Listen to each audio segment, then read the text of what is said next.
According to the sages of Lurianic Kabbalah and Jewish wisdom, the time for the secrets of Torah to be revealed is now in our day. The Zohar prophesied nearly 2,000 years ago that just before the redemption was to come, there would be a sudden rise of knowledge and technology that comes into the world. And it says that when this happens, then that time is the exact time for the secrets of Torah and Kabbalah to be revealed to humanity, to prepare the way for Moshiach. But why now? Because the Torah has been in exile. Not simply because the Jewish people are dispersed across the globe, or because the temple in Jerusalem has yet to be rebuilt. No, this exile is deeper, more haunting, and far more urgent. The Torah is exiled from consciousness, exiled from its inner sanctuary, veiled in garments that the majority no longer see through. The exile of Torah is the concealment of its sod, the secrets, the soul, the pulsing divine light encoded within every verse, every word, every letter. And though we hold the scroll, read the parashah, and recite the blessings, the true Torah, the Torah of divine consciousness, is still hidden. In the beginning, God created the heavens and the earth. These words are not history, they are architecture, they are code. Beneath them lie the Sephiro, vast flows of spiritual energy, dynamics of emanation, shattering and repair. What looks like a story or lore is, to the eye of Da'at Elyon, supernal consciousness, a map of the cosmos and the soul's journey through it. But to the ordinary gaze, it remains a tale of old, a relic of a tribal past. This too is exile. The Torah is not in its rightful place, not in the fire-lit vision of those who see the lightning flashing between the letters. Kabbalah calls the surface form of the Torah levushim, garments. They are not false, they are holy, divinely woven, but they are coverings. They shield the light from those who are not yet vessels to receive it. The sod, the secret, waits beneath these garments for a generation brave enough to unveil the Torah and look into the eyes of its divine soul. Moshe Rabbeinu, our master teacher, was ready to give us this full light. The Zohar, Midrashim, and Kabbalistic traditions speak of his desire to reveal the innermost structure of creation, the inner Torah of the Sephirot, the soul's journey across lifetimes, the tikkun of worlds, but Hashem withheld it. Humanity had not yet endured enough fire, had not yet purified its vessels, and so Moses is buried outside the land, not as a punishment, but as a sign. The full Torah, like Moses himself, is buried, awaiting its resurrection in the time of redemption. A new Torah will go forth from Zion, not new in letter, but in light, not a new law, but a new consciousness. This is why the Zohar insists that the redemption depends on the revelation of Sod. The secret wisdom is not a mystical hobby. It is the very mechanism of redemption. It is the key to transforming the Torah from a text into a living light. And here is the paradox. Moshiach does not come to teach Sod. It is the awakening and study of Sod that draws Moshiach down. Eliyahu Hanavi prepares the way, not just through halachic clarity, but through Ruach HaKodesh, through inner awakening, through the calling of souls to rise above externals. He whispers, Sod through time, passing the inner Torah from generation to generation. From master to student, from heart to heart, his mantle is spiritual, and we in this generation must wear it. We live in the twilight of exile, not just physical, but cognitive, emotional, spiritual. The darkness is thick, but so is the potential. To study Torah Lishma, for the sake of Devakut, union with Hashem, is to awaken the heart's capacity to see beyond the garments, to find Torah not just in law and language, but in the soul's own breath. This is Da'at, not information but transformation, a knowing that becomes being. Rabbi Yehuda Ashlag, the Baal HaSulam, taught that without Sod, even mitzvah can dry out.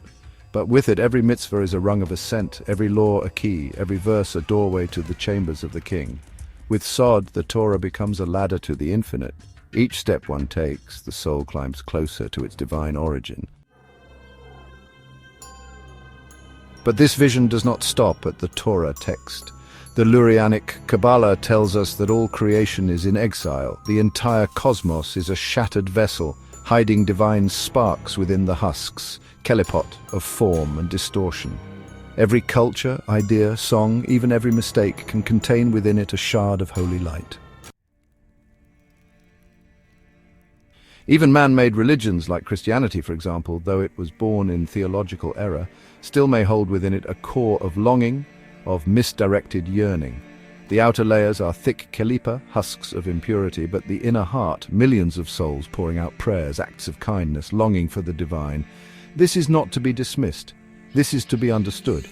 Kabbalah does not validate religions. It sifts, it extracts, it redeems. It looks at a fallen system and asks, what spark is trapped here and how do we raise it? The final generation must be masters of birur, sifting, discerning, redeeming. We must not destroy everything we do not understand. We must look deeper. Buddhism, paganism, even atheism. These can be distorted, fallen echoes of the truths we find hidden in Torah. They are not Torah, but they may carry echoes of Eden. This is not syncretism, it is rectification, tikkun. This is why the sod is so critical now. Without it we dismiss the world, with it we redeem it. With sod we see that all things are garments hiding sparks, that Torah is not confined to the yeshiva but found in the broken heart, in the poem of a stranger, in the cry of a child. The Kabbalist does not escape the world, he re-enters it, eyes blazing with compassion and insight. He is a spark releaser. To become a spark releaser is to take on the most sacred mission possible. Not to preach, but to become. The Sephirot are not concepts, they are your traits. Chesed in your actions, Gevurah in your discipline, Tiferet in your balance.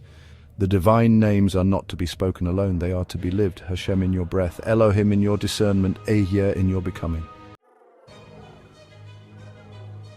Devekut, cleaving to Hashem, is the foundation. Without it, sod becomes marred. The Kelipot attack not just from outside, but from within, ego, pride, delusion.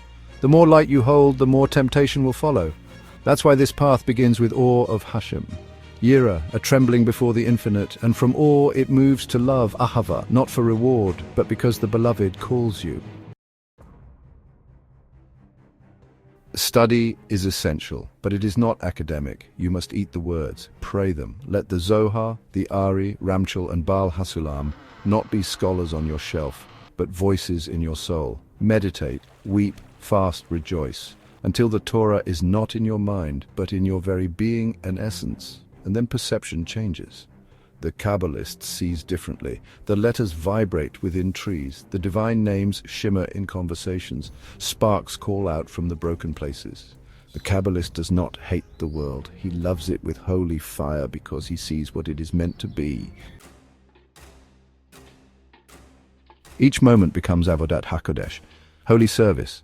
A blessing over bread, a gaze of dignity, a word of truth. These release sparks. Each spark is a brick in the third temple. Each soul awakened is a song in the redemption. But beware, the Kelipot do not release easily. They cling, they mimic light, they seduce. This is why the Kabbalist must be anchored in community, in tradition, in humility. One must test every light. Does it lead to love, humility, or of Hashem? If not, it is false light. It is only luminous shell, Noga. But if you purify, if you persevere, the Torah becomes alive in you. The divine names breathe through your soul. The world becomes a sanctuary. You become a ladder between heaven and earth, and the sparks begin to sing.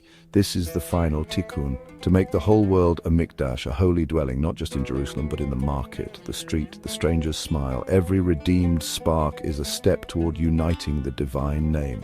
This is our mission, this is our moment, and this truly is how we prepare for Moshiach, not by waiting for the light to descend, but by becoming vessels worthy to rise and meet it. Thank you for watching. This has been a presentation and teaching by Avraham Imuna. The views expressed here are mine alone and are not meant to be an authoritative representation of any one religious tradition.